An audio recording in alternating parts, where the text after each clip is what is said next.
Time now for sports on 104.7 The Cave. Here's Ned Reynolds.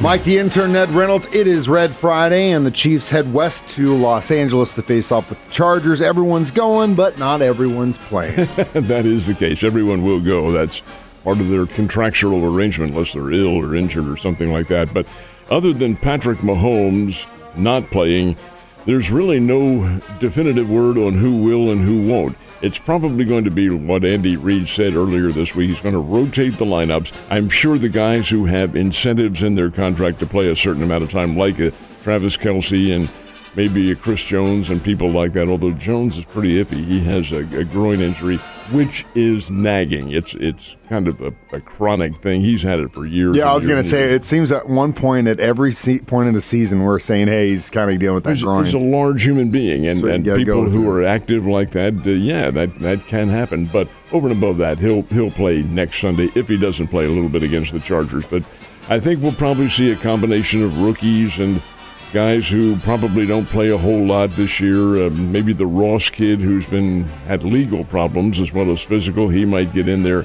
As far as Kadarius Toney is concerned, I think, I don't know. I have no reason for saying this other than his actions this year. I think he's short-term with the club. You think so? I think more than that, MBS is definitely short-term with the club. That's for sure. But the game means nothing at all. I say means nothing. It is a game on their schedule. It's part of their contract. No, in terms of the standings and playoffs, it has no meaning whatsoever. The Chiefs will play again next weekend, Saturday or Sunday. That depends on the TV. But as of now, the game with the Chargers, nothing but pride. Yeah, and, it is our practice field out west, so we got to be good. We do actually have some pro football games tomorrow, which is nice. Do any of those mean anything? Well, the Pittsburgh-Baltimore game means nothing for Baltimore. It means everything for Pittsburgh. They have to win to maintain any hope, and not a guarantee, but if they lose, it is a guarantee that they're out. But in terms of winning it, the Steelers have to go in there. And Baltimore is very much like Kansas City. They more than likely won't play any of their regulars at all, and they do have a week off. That's the one team in the American Conference that has drawn the one bye. That's all you get, one bye in each league or each division, the American Conference and National Conference. And Baltimore has that, so they will rest virtually everybody. Pittsburgh may win the game. The other one is Houston and Indianapolis, the Houston Texans and the Indianapolis Colts, and that is tomorrow night.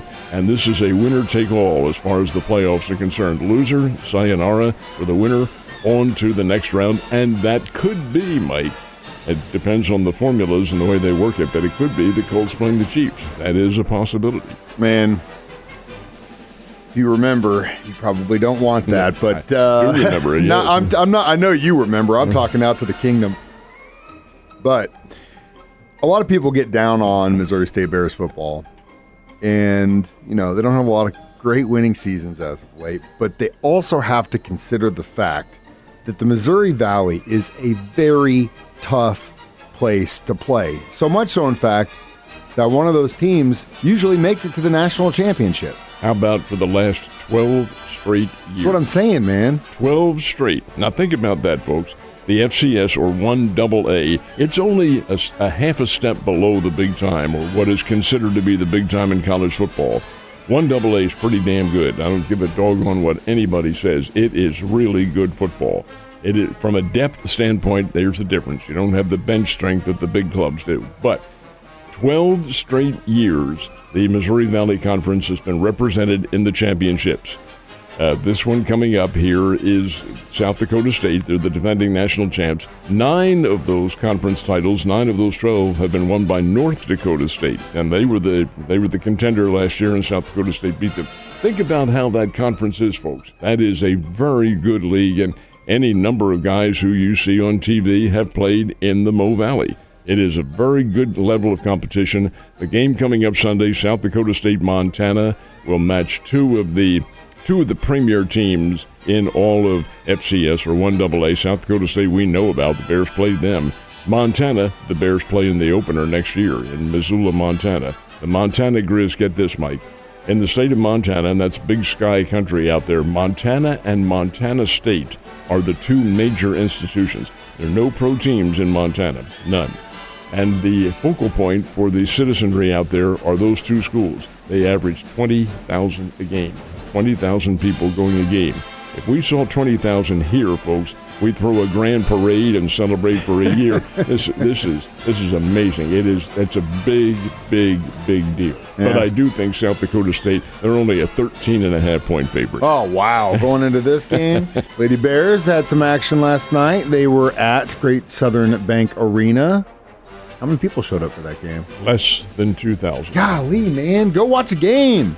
Nothing else going on. It's Thursday night. Thursday night football's over. This is their fifth straight win for the Lady Bears. They beat Valparaiso. Valparaiso's not very good. They're 1-10 now in the year, and the Lady Bears beat them 67-47.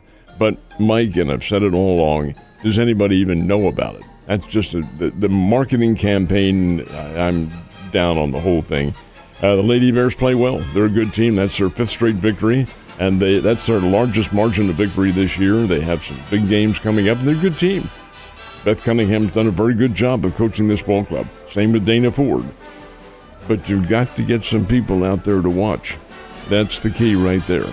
And it doesn't happen. Less than 2,000. Anyway, beside the point, Lady Bears did win 67-47, fifth straight victory, and on their way to maybe some pretty good things this year. They're a pretty good team. Be nice to see the Lady Bears get back to where they need to be. What's the local college basketball picture this week? Well, they being the Lady Bears, are back on the court tomorrow afternoon at the Great Southern Bank Arena, and they're playing Illinois-Chicago. Illinois-Chicago's team is considerably better than Valparaiso. They're good. It'll be a good challenge for the Lady Bears, but the Lady Bears are a good challenge for anybody. They are a very good basketball team. That's at 1. The Bears, who need to get well, go on the road to Peoria to play the Bradley Braves tomorrow. That'll be a 3 o'clock game, and Bradley is pretty doggone good. The Bears are trying to shake off a 64-62 loss to Northern Iowa here in town, and that was 2 nights ago. That didn't sit well. Bears are a good basketball team. They can shoot well. They're very aggressive, but hey, you need all the breaks to go your way, and maybe that'll happen in Peoria tomorrow at 3. Missouri plays Georgia. That's the Missouri Tigers conference opener in the Southeastern Conference. Played Georgia at 12 noon up in Columbia, Missouri. And the Drury teams, who are both trying to shake off a doubleheader loss at Springfield, Illinois 2 nights ago, they are home. They play in the O'Reilly Family Event Center against an old, long-time foe, Rockhurst out of Kansas City. Should be some pretty good games. Lady Panthers first, Panthers second. Good luck to all of our local colleges playing this weekend, and definitely, as I mentioned earlier, it is Red Friday. Good luck to the Chiefs out west in L.A. Ned Talk starts at 1. It does. 1 o'clock is when our team will be here for the pre-game show, and we'll have something to talk about. No, the game doesn't mean a whole lot, but the whole structure of the NFL playoffs will be taking form about then, and hey, it'll be interesting to see just exactly how things are going to work out. Will the game be anything? Who knows? Who knows who's even going to play? I will tell you, Blaine Gabbert will be the Chiefs quarterback. But over and above all that, how does it work out? We won't know until then. Does the game mean anything? No, not as far as the standings.